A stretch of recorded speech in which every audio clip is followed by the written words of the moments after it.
Someone is manipulating you right now. Not maybe. Not possibly. Right now, today, someone in your life has used at least one of the techniques I'm about to show you. And the truly unsettling part? You had no idea it was happening. You thought you made a free choice. You thought the idea was yours. You thought you wanted it. You didn't. There is an entire shadow language of human influence, ancient, refined, and brutally effective, that most people will live and die never knowing exists. Psychologists study it. Con artists use it instinctively. Corporations pay millions to weaponize it. And by the time this video ends, you'll never look at a conversation, an advertisement, or even a friendly favor the same way again. Let's go inside the dark mechanics of the human mind. The first technique has a name that sounds almost innocent: the foot in the door. But make no mistake, it is one of the most quietly devastating tools of manipulation ever documented. Here's how it works. Someone wants something significant from you, something you'd probably say no to if they asked outright. So they don't ask outright. They start with something so small, so reasonable, so easy to say yes to, that refusing would feel almost rude. A signature on a petition, a 2-minute favor, a tiny agreement. You say yes, because why wouldn't you? And that's when the trap closes. Psychologists call it commitment and consistency. Once you've said yes to something, even something trivial, your brain begins to rewrite your identity around that yes. You are now, in some small way, a person who supports this thing, who helps this person, who agrees with this position. And when the real ask arrives, bigger and more demanding, declining it feels like a betrayal of who you've already told yourself you are. You say yes again. Not because you want to, because your own mind won't let you be inconsistent. This is why cult recruiters don't start by asking you to give up your family. They start by asking if you've ever felt misunderstood. This is why salespeople ask you if you care about your family's safety before showing you the $4,000 home security system. The foot is in the door. The rest of you follows. The second technique works in the exact opposite direction, and it's just as lethal. It's called the door in the face, and it flips the script with surgical precision. This time, someone opens with a request so enormous, so outrageous, so absurd, that you almost laugh when you hear it. Of course you say no, and in that moment, you feel perfectly reasonable, rational, in control. Then they pause, sigh a little, and come back with something smaller. Something that now, compared to what they just asked, sounds almost fair, almost generous of them even. You say yes. What just happened? Your brain doesn't evaluate requests in isolation. It evaluates them relative to what came before. The manipulator just used an extreme ask as an anchor, a psychological reference point that made their real goal look moderate by comparison. Negotiators use this. Lawyers use this. Your teenager uses this when they ask to borrow the car for a week before asking if they can just go to a party on Friday. The ask you agreed to was always the ask they wanted. The first one was theater. Now we move somewhere darker. Technique 3 has no elegant name. It's simply called manufactured scarcity. And in the digital age, it has become so omnipresent that most people have gone completely blind to it. Only 3 left in stock. Offer expires in 11 minutes. 47 people are looking at this right now. Your rational mind knows these timers are often fake, that the countdown resets, that the scarcity is theater. and yet your pulse quickens anyway because there is a part of your brain, ancient, pre-rational, wired for survival, that responds to the threat of loss with something close to panic. Behavioral economists call it loss aversion. Losing something hurts roughly twice as much as gaining the same thing feels good. Manipulators don't try to make you want something more. They make you afraid of losing it. That fear bypasses reason entirely. This is why it works even when you know it's happening. The knowing doesn't turn off the fear, and that fear will make you decide things you never would have decided with a clear head and all the time in the world. Technique 4 is perhaps the most insidious of all, because it disguises itself as kindness. It's called reciprocity, and it has been weaponized so completely that you encounter it almost every single day without ever recognizing the hand closing around your throat. Here is the principle, clean and simple. When someone does something for you, you feel a compulsive, almost biological need to return it. This instinct is ancient. It built civilizations. Societies depend on it, and it can be hacked in about 30 seconds. Free samples at the grocery store are not generosity.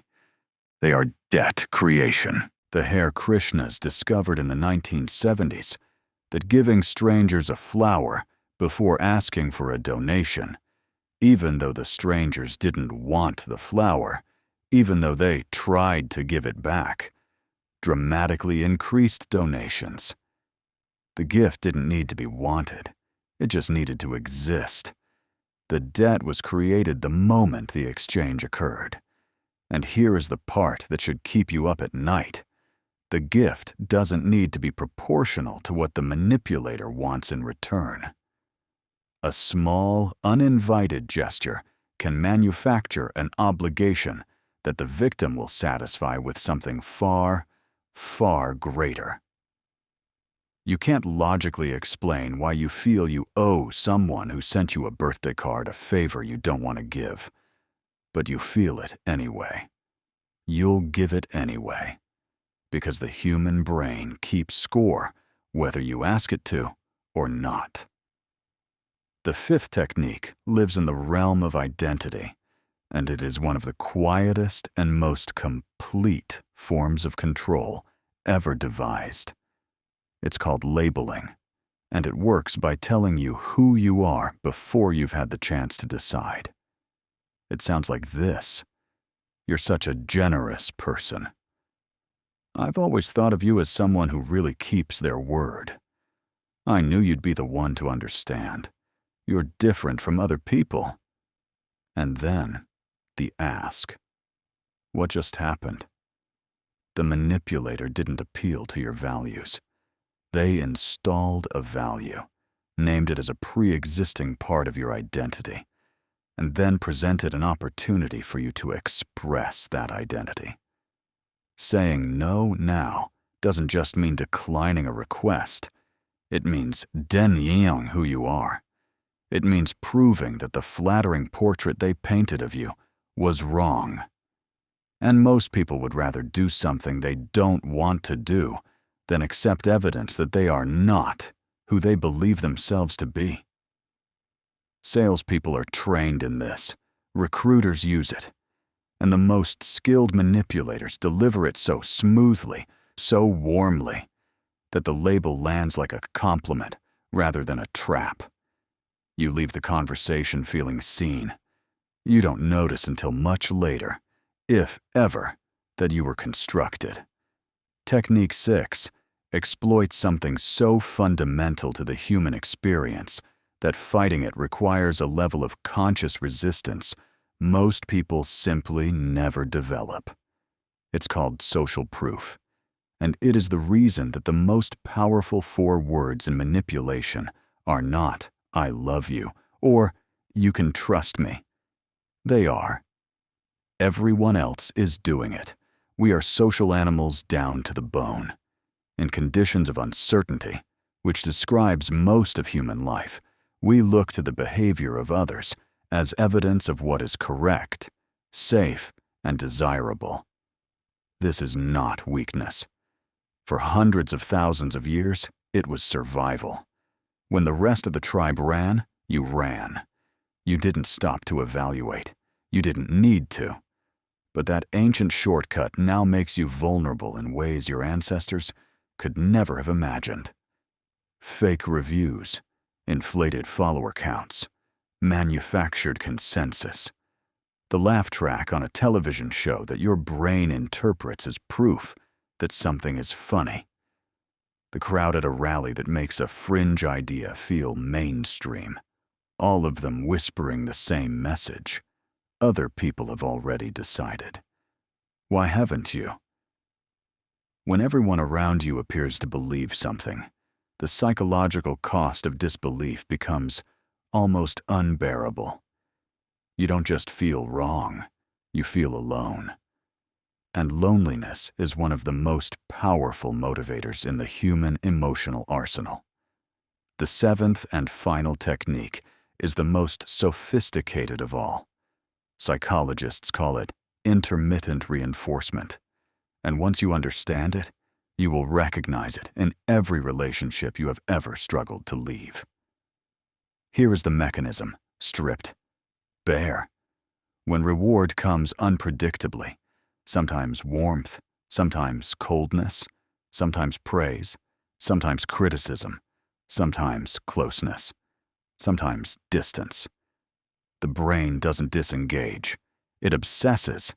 It fixates with an intensity that consistent love or consistent cruelty could never produce. This is not an accident of human psychology. It is the same principle that makes slot machines more addicting than a guaranteed payout. The uncertainty doesn't reduce the attachment. It supercharges it.